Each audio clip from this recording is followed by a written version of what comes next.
Hi kids, welcome back to Backseat Drivers Podcast. We're going to talk to you today about an advertising bridge falls on the track after the Formula 2 race and just before my race. Carlos Sainz decides to catch fire. Antonelli does a Verstappen to Verstappen. The McLarens have an epic fight. As Piastri goes to lap Colapinto, he gets squeezed onto the grass at 150 miles an hour. The contact between Tsunoda and Colapinto. And my Super Cup race, which went so well and ended up in tears. So a bridge, an advertising bridge, fell onto the track after the Formula 2 race and just before my Super Cup race. So we were delayed like 30 minutes. This is so bad for many, many reasons, but I'll read you the article. Today, a crane hit the advertising billboard at the height of the first curve. No injuries, but the Porsche Super Cup and the Parade of Legends are postponed a bit. When they say billboard, it was a big metal bridge. A big metal bridge, if you look at the pictures of it, we'll overlay some now. It's no different to a normal like walkway bridge falling onto the track. If that would have happened, and I don't know the context of the crane hitting it and how that happened, I don't think anyone does. I think F1 want to keep this very, very quiet. If this happened during a race, Jordan, this would be so fucking dangerous. It's a big metal bridge. If it fell down mid-pack, it's the middle of the straight. So you'd be hitting this with your head or if in the cup car coming through the windscreen at 120, 140, 150 miles an hour. It's not good enough. Whether it was a mistake that couldn't have happened during a session, shocking. And I think F1 broadcast tried to keep this very quiet. Jordan, your thoughts? Yeah, it's not ideal, is it? So I shouldn't laugh. If that happened during a race, that's serious. I mean, people say the Halo, it can withstand like two double-decker bus on top of it or something crazy. But if you're hitting that out of nowhere, that's a serious impact. So yeah, glad no one was hurt. And also Bottas wasn't just on his, cycle as well. A lot of people walk the track. Was this just before your session? So no one would have been on the track. No one would have been on the track, but still, this is just in between. Like our session was delayed because of it. It wasn't like after all the sessions had happened. Literally straight after the F2 race, this happened. And this is why our race was delayed. So this could have, I believe, happened during an F2 and F3 Super Cup race. So yeah, that would have been probably fatal if it did. So absolutely nuts. Anyway, should we move on to the next topic? Carlos Sainz catching fire at the start. This was an unexpected one. So Carlos Sainz at the start of the race didn't get off the line for the formation and ended up even more of a disaster where going into the pits, his brakes catch fire. So not sure what happened here exactly, but what's interesting is Carlos was complaining about his brakes during qualifying the day before. When he was hitting the brakes, he was saying that the car was pulling to one side. And I've had that once, and it's the most annoying, frustrating thing because even if you execute a corner as best you can, you're slow. I believe it was his brakes that caught fire. I actually missed the start of the race because I was driving back angrily from the track, but I was I watched P1 Matt and Tommy's watch along because they actually sort of tell you what's going on, and that's the only thing I could find. Anyway, I was listening to them and hearing them talk about it, but I've looked now at the replays and at what happened. Yeah, his brakes caught fire really dramatically. It's not unusual for brakes to catch fire a bit. Even my brakes at the start of my race, I could see them smoking. They were like semi on fire, but that's normal when they're hot. Lots of heavy braking, lots of load, lots of temperature in them, and then you come to a halt, like when you're starting a race or at the end of a race. It was a very bizarre thing that the engineers need to look into, but that was a bit of a shocking weekend for Carlos Sainz. I feel for him. Antonelli Verstappen's Verstappen. Now, I got to see, I've watched the replays now of this, but it's a rookie error, isn't it? I mean, he's braked a bit too late. There's a massive Constantina effect at that corner. That's the corner where my teammate took me out as well in my own race. And it is easily done. Lap 1, huge Constantina effect. He's braked too late. He's avoided a couple of cars ahead of him and basically just arrived at the corner way too quick than what the car can stop. Took out Max, and Max actually looked quite, not content, but I think he wasn't super, angry in interviews after the race. He understood that he's a rookie. He's been there before. Max has made the same mistakes. Yeah, you're so right. It was a corner like that, especially at the start. Everyone's on cold brakes. It does concertina up. I've never raced there, but I can understand that's what happens. And then by the looks of it, it's just Antonelli. He locks the rears a little bit. I think the cars in front just brake earlier than he was expecting. And then what can happen in that situation is you can end up not panicking, but ending up being a little bit shocked with how early someone brakes. And sometimes the brakes can go on harder, or the balance can get shifted. So he locks his rears. And unfortunately took out Max. But you almost think, what would Max have been like if it was Russell? You know what I mean? Yeah. Like, I think it would have been a different communication maybe between the two. I don't know. But yeah, it's a rookie error, isn't it? I mean, Max did that in his first year, Monaco, even during the race, turn one. So happens. So McLarens have an epic fight. For me, I love this battle. It was towards the start of the race. Piastri was not gonna leave Lando breathe. Like, he was on him. And I just loved that, because ultimately Piastri could have settled in, just looked after his tires, but he was putting the pressure on. And I loved actually what Harry Benjamin was saying, where Oscar has been known to just pile pressure on lap after lap, just grinds it out, and actually did work. I think it did make Lando just have a slight crack. Turn one, he had a slightly bad run, and they were within half a second, and then Oscar actually ended up ahead. And I can't believe how close Lando's switchback was. I don't know if you saw his rear wing on Oscar's rear tires, but it was millimeters. And I thought there was going to be contact, but no, that was epic racing. I actually missed that close move. I was just listening to it in the car before I rushed in here. I think I turned on about lap 15. Yeah, I heard them come on the radio to Piastri later on in the race and basically say, look, mate, they said it in a nice way, but basically said, look, mate, that was too risky. You can race each other, but don't take these big 50-50 risks, because apparently it was really close to being, taking both of them out of the race. But you can see, of course, Lando's done a fantastic job. He got pole by a mile this weekend. But he does have this tendency. There's too many mistakes still for a world champion.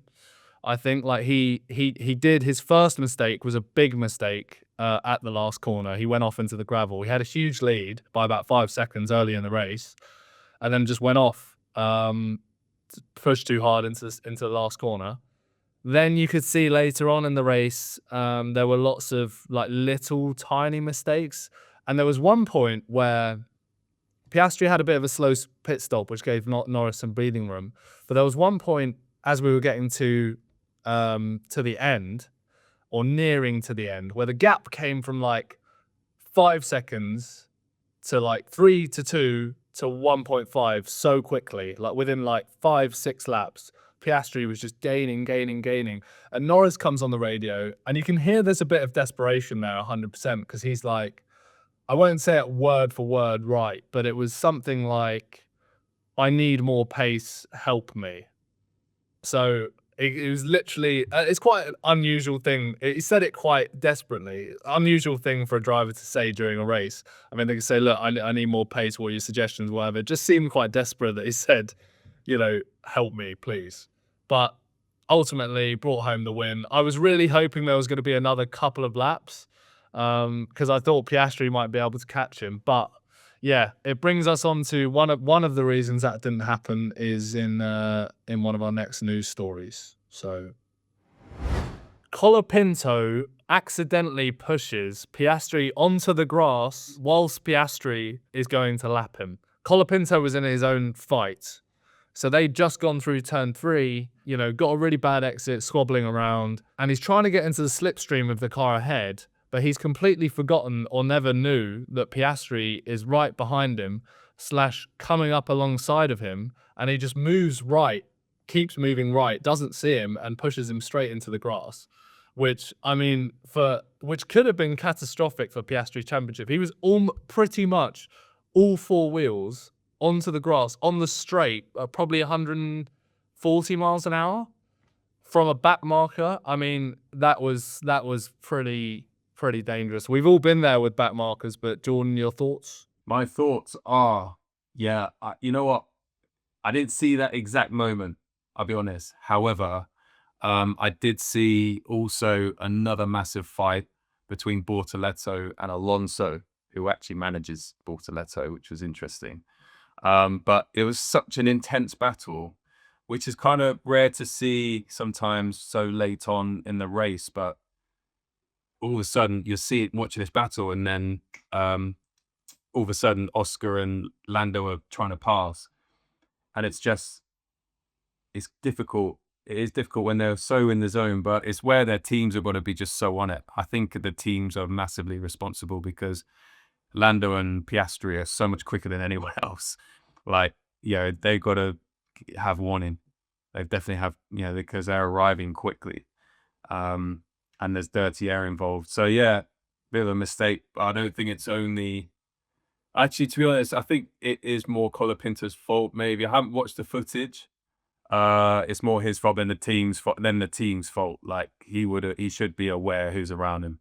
For sure. My opinion, that of course it's not Piastri's fault. It's definitely Colapinto's fault because blue flags in F1, it has different meanings in different championships. Some of them just means basically stick to your racing line and the car lapping you will overtake you safely.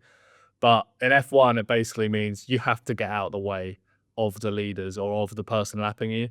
But it's definitely, I'd say, 85% of the team's fault. He clearly didn't know that Piastri was right on him. The race, not the race leader, but the guy in second place is all over him and about to lap him. It's the team's fault. That's why I was given a penalty. But at the same time, should have been looking in his mirrors. But then I can imagine, again, luckily I've not been in this situation in Porsche Super Cup where I'm being lapped. But I can imagine that if you did originally have a huge gap behind you, and now all of a sudden, like, you're not going to be checking your mirrors, are you? So, like, that for me is the team's fault completely. Especially when the driver's just so in the zone on these battles, the team has to give warning. Like, Piastri's going to probably be on you guys in, or Lando's going to be on you guys in 2 laps, etc. Maybe they did, but who knows? Tsunoda's move on Colapinto ends up in an incident. Let's get into this. So, first of all, we're kind of having a situation where Tsunoda's at the back again. That Red Bull's just not making much progress, is it? It is like, we didn't really expect this. I'm not really surprised when incidents happen in that second Red Bull car, just because frustration is going to build up. We've talked about this before. Look, incidents will always happen, but I just feel that second Red Bull is just more prone to incidents where Tsunoda has to do extra to get past people when there's such a lack of pace. I haven't seen it in detail. I need that. I wish I'd watched it. They're going into turn, I believe it's called turn 4, the downhill right, tight right. Basically, Yuki goes for like a really late move, very late move on Colapinto. Colapinto's like half defended, Yuki's on the outside and then kind of veers to the inside and is clearly going too fast to stop even if he was to back out of it, so he couldn't have backed out of it. Colapinto saw him, left loads of room, like genuinely like a lot of room at the apex because he saw him, didn't want to crash. On the exit, it was a typical, like, there was the same thing with when Albon was driving for Red Bull versus Mercedes. Do you know what I mean? Versus Lewis at Brazil. It was a similar thing like that where he just tapped with his front left the rear right of Colapinto. Colapinto went round. I almost can't blame Yuki because, he's in a car that, I mean, even with the best driver arguably in the world ever, Max Verstappen, even with him at the wheel, it can't really win races. It shouldn't really be winning races. It's probably the 3rd, maybe 4th best car in Formula 1. But Yuki and no other driver, Liam or even Albon or Gasly, when they were all promoted, it's like, it's so career damaging to be in that second seat. There's something that's so tailored to Max in that car. And obviously Max is just fantastic, but the second driver has really proven how un-user-friendly that car is and actually how good Max is. And I think part of that is why these crashes happen with the second driver or these mistakes is because they're pushing so hard. And we've all been there. Me and you, Jordan, would have been there. If our teammates are quicker than us or we're just massively off the pace, you start overdriving, you make silly moves in the race. And I can see that's what's happening to Yuki. That's how it kind of was with Liam. Same thing with Gasly, same thing with Albon. There's just so much pressure and no one can make that second seat work. So just going back to the incident, Yeah, my take on it, you were exactly right. It's so similar to Lewis and Albon, and you've driven that corner, but it drops away, doesn't it? So you get mid to exit understeer sometimes as the fronts are unloaded. But yeah, so for Yuki, Gus, you touched on it. When you're in a situation, I've had it the worst when I was on a junior development program. Whenever it wasn't going right, everyone in the garage, all the coaches, all the engineers, you just sense the vibe, like, what's going on with Jordan? What's going on? And it's like that feeling of the thing that you care about the most is not going well. And it's one day it's just you that's sort of having that feeling, or it seems to be just you. It's horrible. And this is where you can get just that slight creep of overdriving where you just decide to maybe brake a little bit later because an engineer or someone's told you, look, you're losing to your teammate at this corner because you're braking slightly too early, maybe like 5 meters. And, you know, how much do you adjust that? It's such a difficult situation. So in that second Red Bull seat, they are constantly looked at like, what's going on with Yuki? What's going on with Liam?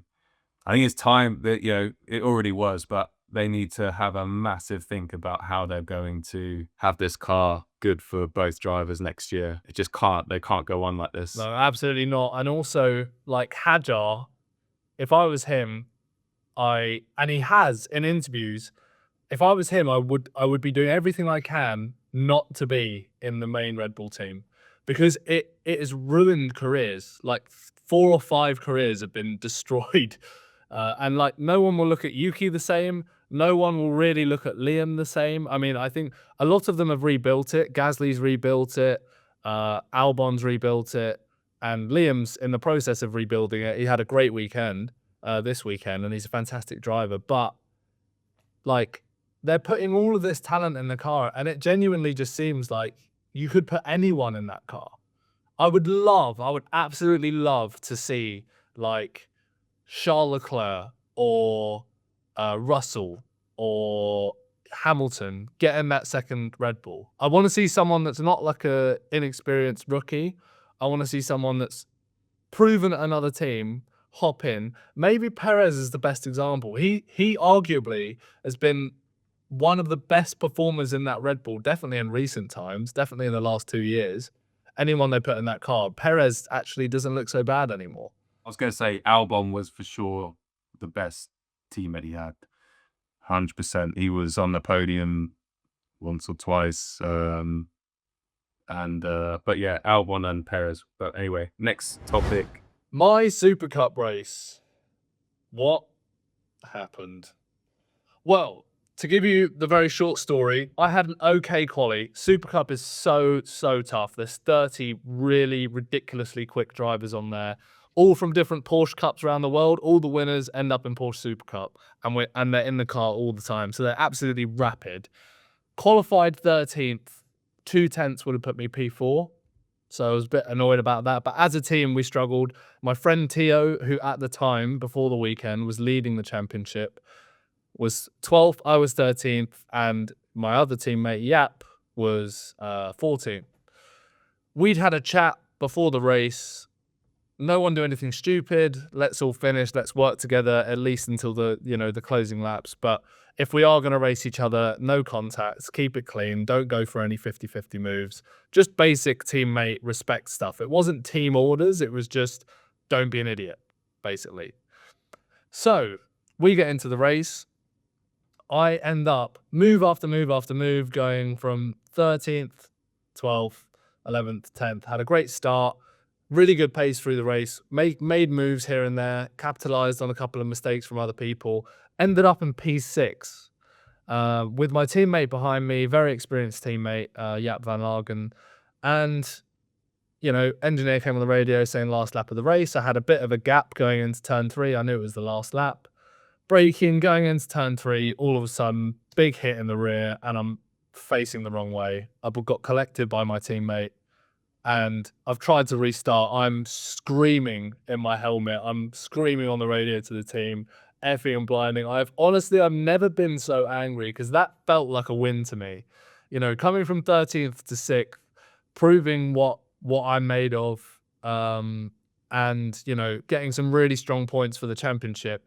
And on merit, it wasn't like, you know, everyone in front of me fell off the track. I just made good moves and had good pace. And it turned out my teammate hit me in the rear. I got Antonelli'd, but in my opinion, it was a bit more silly than that. Very experienced teammate outbraked himself and went into the back of me from quite a while back, quite far back. So yeah, I was rather unhappy. What's that, mate? Was that Yap? I swear to God, man, if that was Yap. Jordan, you watched the race. What are your thoughts? Yeah, it was slightly suboptimal. I'm being serious. Yeah. I was watching with my grandparents. They were like, "Oh, where's Gus?" They're really Welsh. And I was like, "Oh, where's Gus then?" In the standings, I pointed your name out, and they're like, "Oh, he's doing well, isn't he? Let's lap." I was like, "Oh shit, he's not gonna be happy." So, because everyone was rooting for you here, I will be honest, because they watch the podcast. There are, you know, a few followers out of the 5 we have. The others are your family. But for me, it was silly. I didn't realize he was that experienced. I thought it was, pretty rookie. I just hope he apologized. And here's the thing is, I think what could be a bit of a conversation in the comments. I mean, let us know your thoughts. There has to be respect within teammates. And then some would argue, well, you know, no one's on a salary yet. Well, let me kick off with that. I completely agree. I'll race Tio, I'll race Yap, pretty much how I race everyone else. You know, there'll be little door bashes, little, you know, taps at the rear at the apex. You know, Yap did that to me multiple times through the race, and I didn't really care because I was like, you know, whatever. That's racing. That's how we do it in Porsche Super Cup. It's really tight. People give each other nudges. As long as you're not literally, you know, smashing people out the way, it's fair game. Because we've got doors and we've got bumpers, unlike Formula One. But what annoyed me about it, and I'll choose to leave this in or not. What annoyed me about it is that guy is super experienced. So I was actually happy that he was on my arse the whole race because I thought, okay, he's my teammate and he's got a lot of experience. We get along well. Nothing will happen. So it shocked me at the rookie error he made. But what annoyed me even more is there's a couple of times in 2023 when I did Super Cup, I had given him a light tap. I didn't gain anything from it. I would just, you know, be side by side with him. We'd have a little bit of a door bash, or, you know, I would tap the rear of him going into a corner accidentally, whatever it is. And he's the first person to come up to you after a race and start, why'd you hit me? What, do you know what I mean? Like, come up to you after something not really severe at all. And I'll say, you know, I'm sorry, mate, but it wasn't a big deal. And he's like, oh, my car, blah, blah, blah. He's that type of bloke. So then we get to our sort of team briefing before the race. And he grabs me and Tio into the office and says, you know, let's not do anything stupid. You know, of course we can race each other, but let's try and work together. Still race each other, but no 50-50 moves, no contact. Like, if you're side by side with each other, don't lean on the person on the outside on the exit to push them into the gravel. Let's just be, you know, fair, hard and fair, which I completely agreed with. And yeah, it did that. So I was not very happy, put it that way. I was the least happy bloke. And then on the way back from the track, clipped someone side by side that was overtaking a cyclist and lost my wing mirror in the rental car. So I couldn't change lanes ever going left. I kept looking and just seeing like a black square and then like going to pull out. Anyway, that happened to me. I've also left my headphones at the track. Something else has happened to me today. The microphone's not working. Sorry if the audio's not that great because we're both on iPhones. But yeah, that was BSD News. Jordan, do you have anything to add? No, nothing to add. Thank you, everyone, for tuning into Gus's therapy session. That was it. I'm just talking at everyone. Like, this is what happened. I'm going to kill myself. No, I'm not. I'm joking. Probably not. You'll come back stronger. You use it as fuel for getting them on the next one. Not physically, results-wise. Agreed. Thank you for watching, everyone, on BSD News. Make sure to tune in after next week where we're at the British Grand Prix. We can't wait. Let's see if Lando can hold his form in front of the home crowd. We'll see you there. Bye.